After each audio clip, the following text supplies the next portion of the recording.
I am Edwin K. Morse, President and founder of Pioneer Knowledge Services, America's first knowledge management nonprofit. This program, Because You Need to Know, is part of our mission to educate and bring awareness around knowledge management.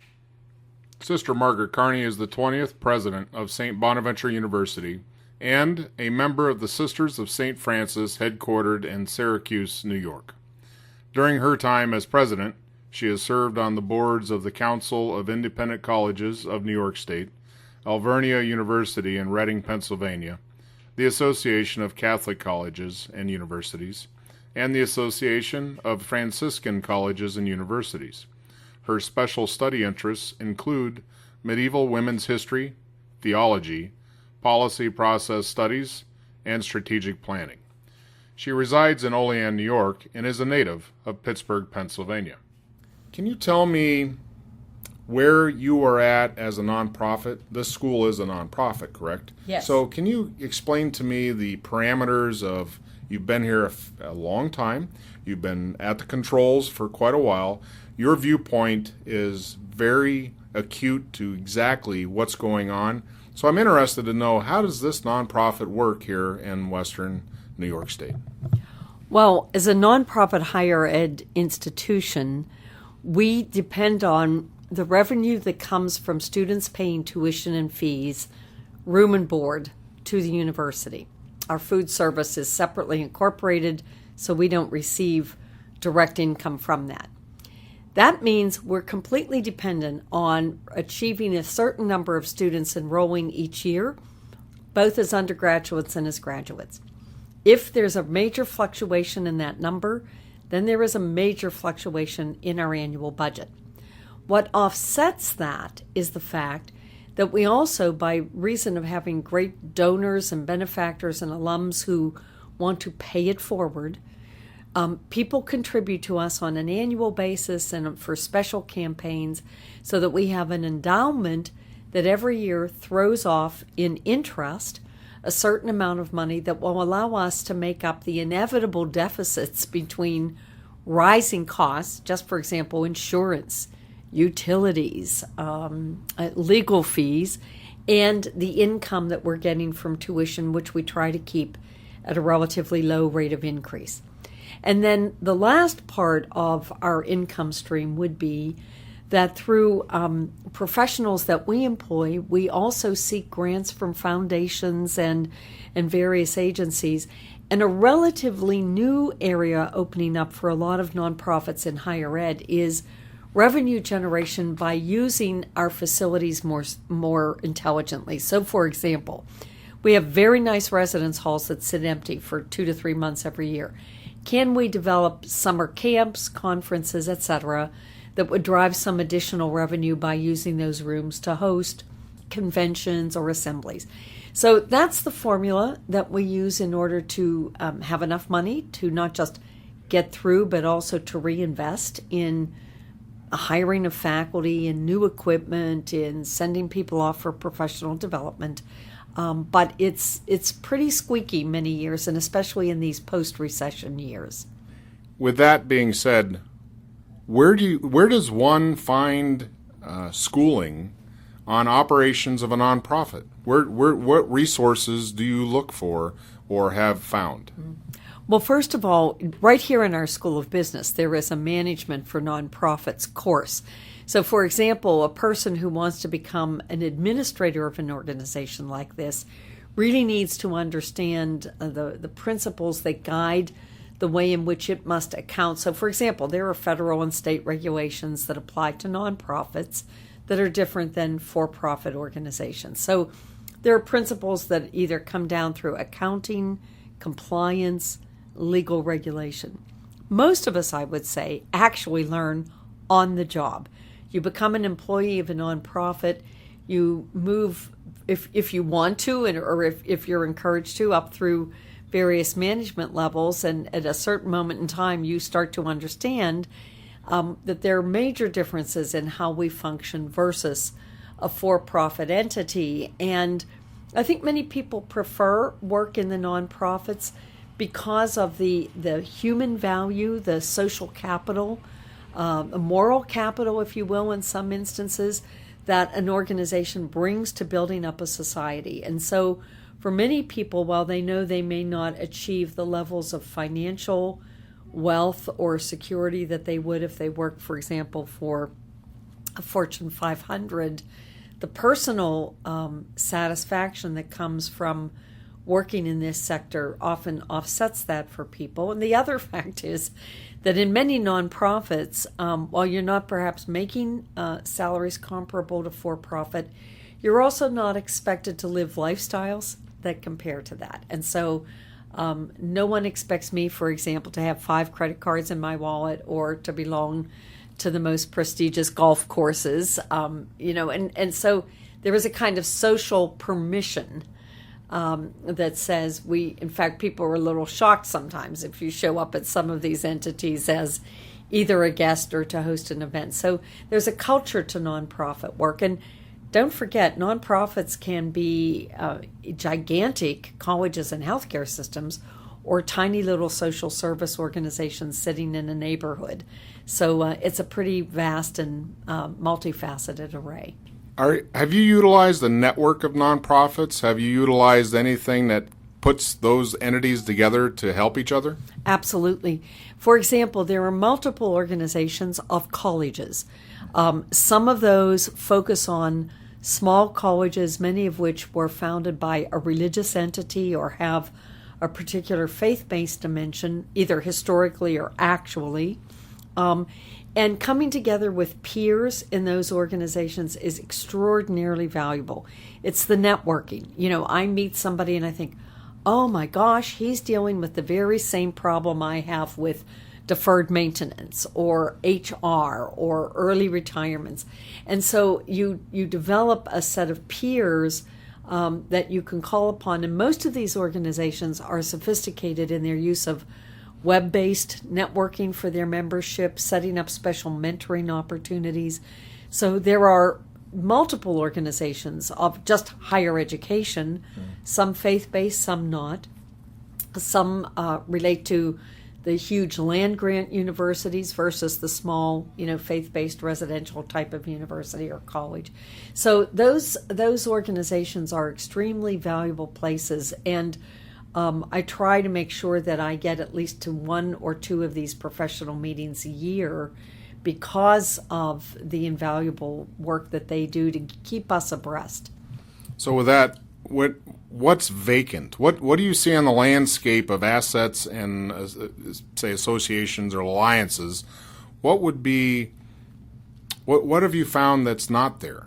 What would you think would be advantageous that you haven't found? Actually, I think that what I have not found is necessarily a group of peers or a methodology that helps you in very quick time or short time interventions around problem issues. For example, most of these organizations, you meet once a year. There may be very specialized meetings, for example, for the chief financial officer and the president, and that will happen at one organization. Another organization may be running a meeting between foundations and presidents of nonprofits. That's at another time. But I might have a problem today in which I have about 4 days in which to get my head around it, and it may be a little more difficult to get to a perfect solution. Now, in some instances, I may be my own worst enemy. I may be sitting here feeling a little overwhelmed and thinking, I don't even know who to call, so I don't pick up the phone and make that first call. But it feels as though it's sort of an emergency room or urgent care kind of situation that is a little harder to access. That's an interesting concept. So almost, like you say, an emergency room situation where you can go 24/7 and say, hey, this is the deal.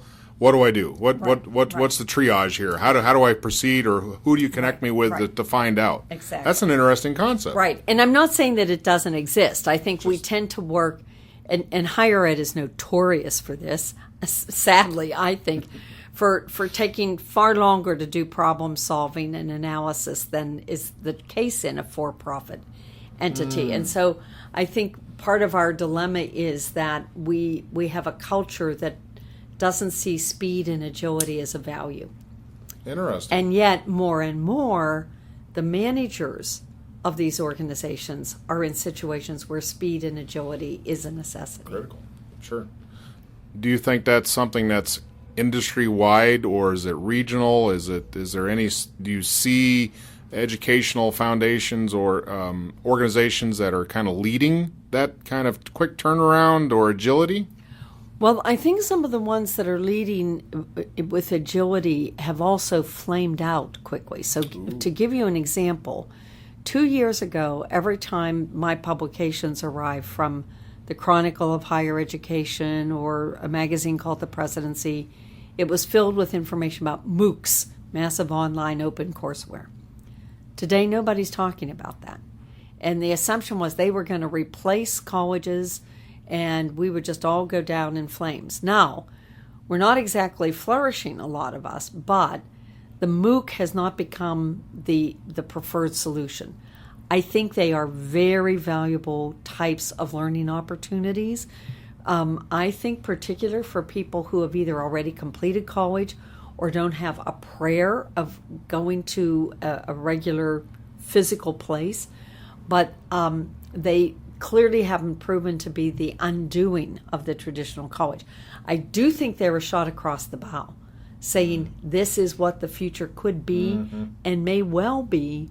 But if you jumped into it 2 years ago and spent a lot of money on it, I suspect that right now you're trying to recover that investment. So sometimes chasing the solution or the technology could end up being a wounded foot. Exactly. And colleges or educational institutions are headed by human beings. So everybody wants to be cool and, best practice and up with, what's new and what's snazzy. So there is a temptation sometimes to get pulled off into something like that. But I would say we looked at it very closely and we've done some work on it. And I think the work we've done can help us over time. But it hasn't translated into a full-blown investment in something like that. It becomes a instructional tool. Yes. in a smorgasbord of opportunities of ways you can reach that student. Exactly. Yeah. And in fact, a classroom professor can look at a MOOC and say, they've got 3 units where, the world's greatest physicist is going to be lecturing on atomic, subatomic particles. So I want my class to see that great physicist lecture. I'm going to assign that. So they do have an incredible utility. I mean, in today's world, a class sitting here on West State Street in Olean, New York, can be listening to a Nobel laureate in real time if the professor sets up that, or even a student sometimes, sets up that opportunity. So that's the wonderful part about the technology that is at our service. When you brought up the point of technology kind of combating or coming up against the institution of how things have been, I think back to when I was a child looking at those ads for correspondence courses where you could learn things, correspondence, and I think really the aptitude for learning has not really changed. All the tools and the mediums have, and the expectation of quickness has, but there's always been that correspondence school somewhere teaching something. So that model has always been around for distance learning. But it's definitely now to a point where you now, like you say, you're integrating all these different facets and ways of understanding all to one culminating point. That's an exciting thing. Yep, it really is. And in fact, as you talk about the correspondence course, I'm having flashbacks to a group of friends in Africa and Asia who were part of a correspondence course type experience that emanated out of Germany back in the 70s and 80s.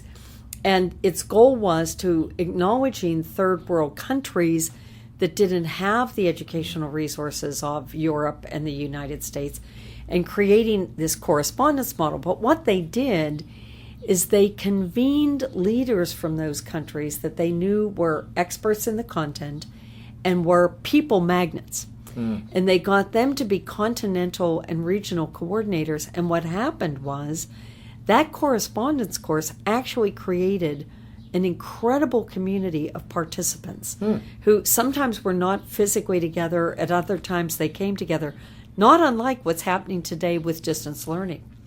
But you could travel to different places in Africa and Asia and meet people who are saying, oh yes, I've completed, 10 units, and you could immediately start a conversation. So the people factor that went with that correspondence course was, I think, a huge part of why it was so successful. And I suspect that's the dilemma that traditional education faces relative to a digital world. We don't want to give up that human factor because we think it's so critical to lighting the fire in a young person of wanting to learn, wanting to engage with someone else who they see as a mentor or a master, to use the guild and apprentice analogy. So I think that's why sometimes we can appear to be resistant to this change, but I think it is an intelligent resistance, not to simply sell our birthright, so to speak. I have to bring up with your point here on how they received the message. As I worked with the Military Intelligence School in Southern Arizona, they had revamped how learning and training was going to happen, and their motto was, get rid of the sage on the stage with the guide on the side, and make it more participatory. Where do you see learning in 10 years?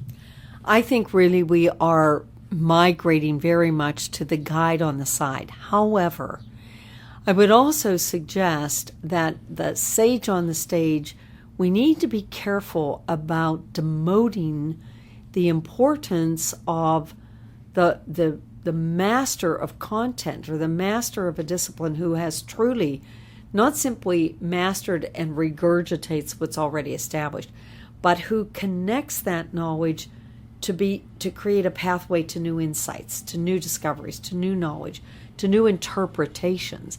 Because that, I think, is what inspires a field and makes it inspiring. So I think we need to avoid the dichotomy of, let's get rid of that's yesterday and old-fashioned and medieval, and let's move to this. Because I can be a guide on the side, but if I'm not guiding to that really excellent level of knowledge, of research, of breakthrough thinking, I'm simply recycling stale air with the student or with the practitioner. So I would just suggest that we think about it's not an either or. I like that. You have to integrate both. Yeah. And you can't lose one for the other. I like that very much. What do you think knowledge management is? Well, obviously, as a person who's grown up as a classroom teacher, so you can call me, part of the generation that was a sage on the stage, I think of it as a generational transmission. And I realize that has changed tremendously, so that, a student no longer needs me to learn about a lot of the content that I have worked to master over time. However, I do think that the knowledge management requires a kind of gatekeeping and pathway finding. So, for example, there is a lot of information available. There's a distinction between information and knowledge, and between knowledge and wisdom. And there's an old poem by T.S. Eliot, where is the information we have lost in knowledge? Where is the knowledge we have lost in wisdom? Or the reverse. Where's the wisdom we've lost in knowledge? Where's the knowledge we've lost in information? And we tend to confuse our vocabulary. So I think that knowledge management requires both a handing on of past knowledge and learning, combined with an openness to set that aside or to keep it liberated into the opening to something new. And I think that one of the problems that we have today is a lot of academics were trained to become a master of a field, to hold it close to the vest, not to share their discoveries and their insights, because then it would make them irrelevant. And so they become the most isolated of persons instead of the most collegial of persons. And so even within a university setting, you find a great difficulty sometimes for people to move into a collaborative model where they need to engage other disciplines and other types of expertise in service to the student. So for me, knowledge management has to migrate from I've sort of been critical of the stage on the sage metaphor, but I would say I would also be critical of the King Midas of knowledge. It's mine, it's my wealth, I keep it, you don't get it unless I bow down to bestow something on you like a serf. And I think that we need to come to more of a service of knowledge. In other words, I'm a service provider, not a monopolizer of that knowledge. And I think that's the exciting thing that we're being challenged to do today. And I think keeping both the service provision piece alive and well at the same time that we don't become lazy and sloppy about really understanding content and really understanding, asking the right questions, yes, and always being willing to put aside my latest best answer in favor of the next best answer, and to be able to step aside and say somebody else has just come forward that has bested me, yes, and my best contribution to my students is to show my students that I'm excited about that and not defensive and yes, and trying to demolish that person to build up my own wealth. So what you've just kind of encapsulated is what would be termed a knowledge economy. That is a culture that is built to create and sustain a knowledge asset as an organizational piece. Right. Therefore, they're all in the same boat, and the expectation is sharing will happen. Right. Knowledge will be Yes. shared. Yeah. It is a community product. Exactly. So thank you for that. So in parting, do you have any words of wisdom or something you always want to leave at the end of the room when you're walking out as that one thing that you want to be noted for? Well, I think that the thing I want to be noted for is that I work very hard to break down silos. And while most people wouldn't believe this is the case, I think colleges lend themselves to silos because knowledge has become so specialized over time. And as a result, and that's also true on administrative levels. So, for example, I'm the person who's in charge of, let's say, the student life division. And am I really going to sit down with the people in the ministries division and help them think about how can they help a student who's hurting? We've got a mental health counselor, but do they also need to see someone who's not coming to them with a professional mental health degree, but somebody can help them find the spiritual side of what they're going through? That requires trust and openness between those two sets of professionals, that I'm not going to try to eclipse your role with that student. I'm not going to prevent that student from going and confiding in you if it would be helpful. This isn't about who does the student love best or appreciate most. It's about how many resources can we bring to that student's welfare. So I think that constantly looking for opportunities to get people to join hands instead of just defending turf is a big issue for me. And I think that it does enrich process. And I've been able to see incredible benefit to our students where we've been able to overcome past divisions of labor that didn't work for the students' good. Well, thank you for that, sister. I appreciate your time today. Edwin, it was a pleasure being interviewed by you. Let's do it again. I'm sure we will. Thank you. Thank you. This program, Because You Need to Know, brings people and their knowledge forward to be shared. I am Edwin K. Morse, and I thank you for joining in to listen to another conversation brought to you as a public service of Pioneer Knowledge Services, a nonprofit, tax-exempt organization with a charitable purpose. Help us provide knowledge work at www.pioneer-ks.org.